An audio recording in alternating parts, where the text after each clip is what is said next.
I love you, brother. Thank you for what you've done for this business. Thank you, Tex. I'm going to give you guys a little breakdown on Matt Borne. Matthew Wade Osborne was a second-generation wrestler in Portland, Oregon. He was the son of Tony Borne. He was friend to many, enemies of war. He was a maniac. He was a clown. He was a big man. Sometimes he was born again.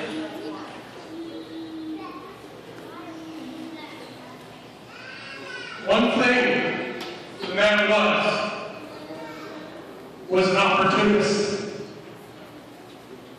Matt would give everybody a shot, and if he thought that you belonged with him in the brotherhood, he would give you his seal of approval. I myself am not a second generation because my father before me was not a wrestler, but more of a 1.5 generation wrestler, and that my brother before me was a professional wrestler. And my brother was the last student to be trained by Matt Borne in his wrestling asylum in Milwaukee, Oregon. Right in the backyard of his father's house. And Matt didn't play around when it came to pushing people and making them dedicated. Matt would always call the house when I was living with my brother. And if my brother wasn't at practice, at training, Matt would get very irritated. And he said, "You tell your brother that he has 15 minutes to show up from my house, or I'm going to come down there and I'm going to make an example out of you," in hopes that I would call my brother and get him to Matt's house as fast as possible. Matt Borne had a hand in developing me as a character and as a technician.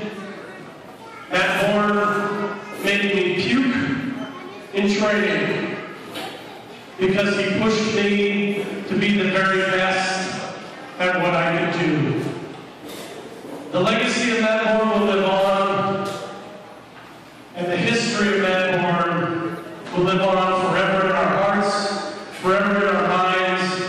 And I'm going to tell you now that each and every one of you, in case you didn't know, should look beyond the Doink the Clown persona and realize there is more man to the wrestler besides the clown that everybody grew up watching in WWF. There was Big Josh in WCW. There was Borne Again in ECW. That was developed by Shane Douglas. There was Maniac Matt Borne, which most of you as kids who were elder adults grew up watching with his father, Tough Tony. One thing great about Matt Borne is that Matt Borne could adapt his style to any wrestling ability that he was in the ring with. Proof in the punch, when he was Doink the Clown, he wrestled guys like Bret Hart, guys like Kurt Hennig, guys like Kona Crush, and the list goes on and on and on. And every single one of those matches were A+ caliber. Matt never had a bad match. He never had a bad match.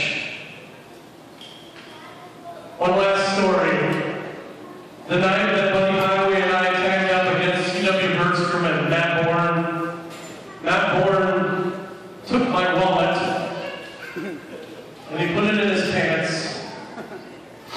And he was headed to the airport, and I said to myself, well, there goes my payout, and my debit card, and my house key, my driver's license. So basically that could have became me if he wanted to, because all the pertinent information was in my wallet. me on a wild goose chase. And I call him up and he's like, I'm like, where are you at? I'm at Embassy Suites. I go to Embassy Suites by the airport. No Matt Borne. Call Matt again. Matt, where are you at? I'm at Burger King. Burger King. There's 9 million Burger Kings in Portland. Which Burger King? You know, the one by the airport.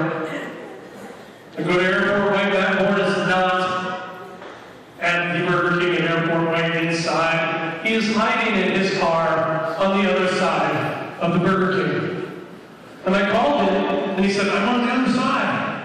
So I come out to his car, and he's sitting there, and he says to me, oh, kid, I really have no idea how your wallet got in my pants. And I said, well, at least it's safe, and it's not lost. Can I have my wallet? He goes, one more thing before I give it to you. Thank you for dinner.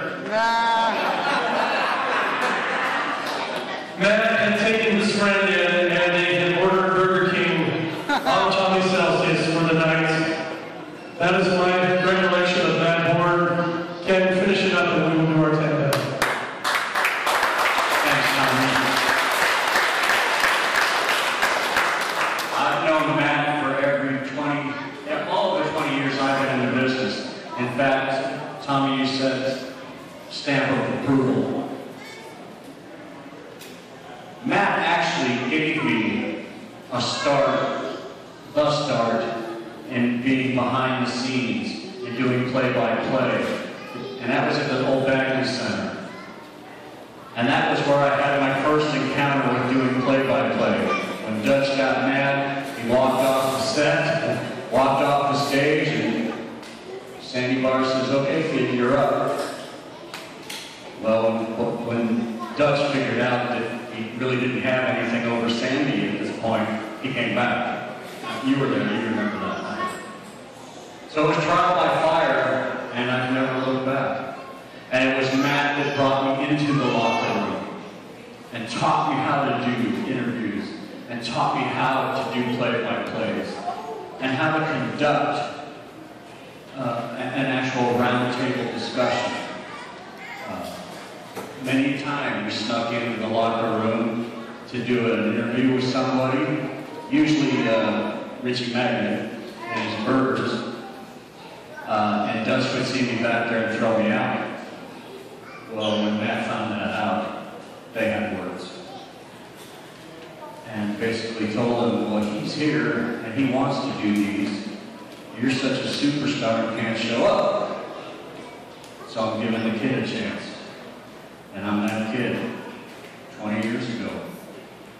And I remember after many training sessions at Matt's house, all his students and his friends, usually just a few friends, like Mark Watson and myself, every day of training, we had barbecue chicken breasts.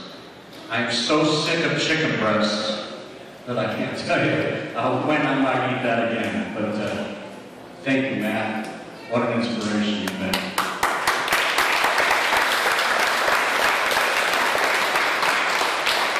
Yeah, and that was that tag that you guys have. That was actually his last match here in Oregon. Was here for BCW. So thank you again for him being here for that. Let's go ahead and do the 10 bell.